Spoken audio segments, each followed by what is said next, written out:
السلام عليكم ورحمة الله وبركاته. أهلا بكم أعزائي متابعين قناة الرياضيات مع إيمان عبد الله، وسؤال أولمبيات الرياضيات، وهذا السؤال فيه خاص بالهندسة. معنا هنا في موجود مربع. المربع ده موجود بداخله، طبعا طول ضلع المربع معلوم 4 سنتيمتر. بداخله هنا قطعة مستقيمة كونت لي مثلث باللون الأصفر كما نرى هنا. قاعدته هيكون 3 وهنا ارتفاعه 4، ومثلث طبعا بيكون قائم لأن طبعا زوايا المربع كلها قائمة. طيب ايه الموجود تاني؟ الموجود هنا في دائرة باللون الأخضر. المطلوب إيجاد مساحة هذه الدائرة. طبعا يمكنك تثبيت الفيديو ومحاولة إيجاد الحل بنفسك. على بركة الله نبدأ مع بعض عرض الفكرة وعرض الطريقة. لكن رجاء اللي بيشوفنا لأول مرة يشترك في القناة ويفعل زر الجرس ليصله كل جديد، والباحث على أسئلة أولمبيات الرياضيات يجدها في قائمة تشغيل في قائمة بعنوان أولمبيات الرياضيات، وهذه مسألة هندسة موجود قائمة أخرى لمسائل الهندسة. نبدأ الفكرة والطريقة. في بداية الأمر تم وضع الأحرف على الشكل. المربع معانا هنا A B D E. عندي هنا المثلث القائم A B C، طبعا قائم الزاوية في B لأن ده مربع فبالتالي كل الأضلاع مربع. وهنا مركز الدائرة O، وطبعا نقطة التماس للدائرة على كلا الجانبين هنا G وهنا H، وفي نقطة أخرى هنا F، هنا H F وهنا G. هنا أنا هبدأ من المثلث القائم اللي هو المثلث اللي معايا هنا، مثلث A B C. أشتغل فيه بنظرية فيثاغورس لإيجاد ال AC طوله هيكون بيساوي كام؟ إحنا عندنا هنا في نظرية فيثاغورس يبقى ال AC تربيع دي بتساوي AB تربيع زائد ال BC تربيع. يعني إذا ال AC تربيع ده هتساوي ال AB تربيع اللي هو 4 تربيع زائد ال BC تربيع 3 تربيع، يبقى AC تربيع بتساوي 16 زائد التسعة. يعني هنا ال AC تربيع هيساوي 25. يبقى ال AC فقط أجيب الجذر التربيع، طبعا السالب بنستبعده لأن دي أطوال بتكون كلها موجبة، يبقى إذا ال AC هتساوي 5 سنتيمتر. هنا للدائرة الخضراء هنروح للدائرة الخضراء، ومن المركز هنبتدي ان احنا نوصل نصف القطر، فنص القطر هنوصل بالاتش هنا، يبقى نص القطر هيكون ار، وهنا نفس الشيء نص القطر هيكون ار. وطبعا هنا هتلاحظ ان الدي اف برضو هنا هيساوي هنا ار وهنا الاتش دي ار، يبقى اذا تكون لك في الشكل في الداخل مربع ايه صغير. طب احنا عارفين ان الشكل كله الخارجي ده مربع، طول الضلع هنا 4، يعني ال A B 4، يبقى بالتالي ال DB هيساوي كام؟ ال DB هيساوي 4، يبقى ال DB أيضا بتساوي ال4. طيب يبقى أنت عندك هنا ال DB ده عبارة عن إيه؟ عبارة عن DF أهو، DF زائد FC زائد الCB، كل ده هيساوي طبعا الأربعة. الدي اف اللي هو ار زائد الاف سي لسه احنا لا نعلمه، الاف سي اهو، زائد السي بي اللي هو 3 موجود، بتساوي كل ده بيساوي الأربعة. يعني إذا الاف سي هتساوي 4 ناقص 3 ناقص ار، يعني الاف سي هتساوي 1 ناقص الار، يبقى الاف سي ده هنا هيكون 1 ناقص الار. طبعا وطبقا لنظرية الدايرة، لما يكون معانا دايرة وفي هنا في نقطة في الخارج وفي مماس هنا، وفي أيضا هنا في مماس، بيكون المماسين دول مالهم متساويين. يعني إذا الاف سي ده هيساوي الجي سي، لأن نقطة هنا السي نقطة التقاء النقطتين المتماستين مع الدائرة.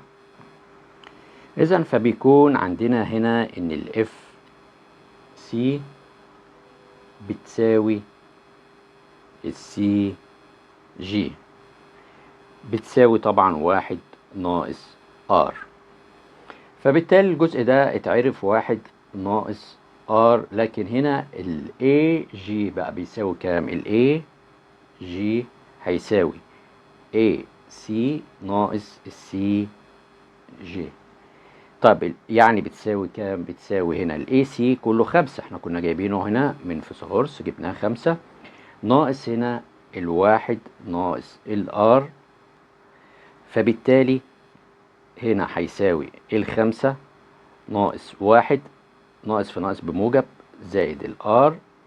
يعني اذا الاي جي هيساوي معايا 4 ناقص 4 زائد الار، 4 زائد ايه؟ الار. هنبتدي ان احنا نصل القطر AD للمربع الكبير طبعا، وهتلاحظ ان هو طبعا مرن بمركز الدايرة، وهيكون ايضا ده قطر في المربع الصغير اللي متواجد معانا هنا. يعني هنا نقدر نقول ان ال OD هتساوي R جذر 2، لان انت لو جيت تلاحظ دي R ودي R، يبقى ال OD دي هتساوي R جذر ايه؟ 2، وبالتالي هنا هيكون معانا ان ال A دي هتساوي طبعا ايه؟ ضعفها، يبقى هنا 4 جذر 2، 4 جذر 2 على حسب هنا طبعا طول الضلع كان 4، يبقى 4 جذر ايه؟ 2. ده بالنسبة للجزء ده، لأن هنا 4 وهنا 4، يبقى دي هتكون 4 جذر 2.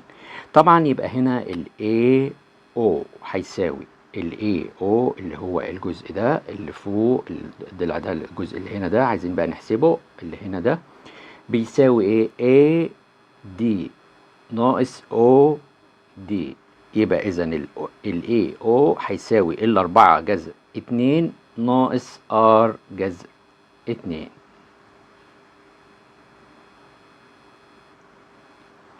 كما نرى أمامنا. هبتدي أوصل من O هنا OG، هنا هيكون هنا عمودي، وده بيساوي برضو نصف قطر كما نرى أمامنا.